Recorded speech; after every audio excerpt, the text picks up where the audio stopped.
Welcome to the BN9 news channel. మా లక్ష్యం ప్రజాపక్షం. బాలింత తల్లి మహిళ మృతి.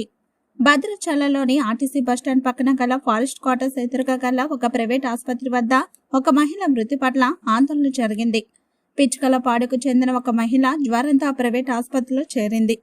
ప్లేట్లెట్స్ తక్కువగా ఉన్నాయని చెప్పిన వైద్యులు ఈ రోజు ఉదయం సీరియస్ గా ఉంది, అర్జెంటుగా ఖమ్మం తీసుకెళ్లాలని చెప్పగా ఖమ్మం తీసుకెళ్లి ఆసుపత్రిలో చేర్చిన వెంటనే మృతి చెందింది. మృతి చెందిన మహిళకు 1 ఏడాది పాప కూడా ఉంది. దీంతో పిచ్చుకలపాడు గ్రామస్తులు ఆసుపత్రి వద్ద వైద్యులతో వివాదానికి దిగారు.